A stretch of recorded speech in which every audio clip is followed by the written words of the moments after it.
How to turn off Safe Search on Android. Hey everyone, welcome back to our channel. I am Bimal from App Guide. In today's video, I will simply show you the ways on how you can actually turn off Safe Search on your Android phone. But before we get started, as always, if you are new to our channel, to make sure to leave a like and hit that subscribe button. And without any further ado, let's get started with today's video.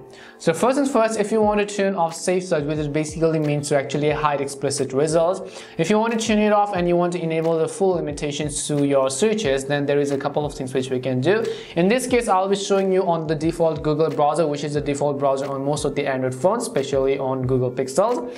So if you want to actually turn off Safe Search, what I will do is I will simply go ahead and then open up the Google browser. And once I open Google browser, you can see this is how it is going to look like. All you have to do is on the very top right hand corner of the screen, you have to simply tap on your profile icon. And as you tap on your profile icon, you have to select this option right over here which says Settings. So go ahead and select Settings. As you select Settings, at the top at the third option, you'll find this another label which says Hide Explicit Results.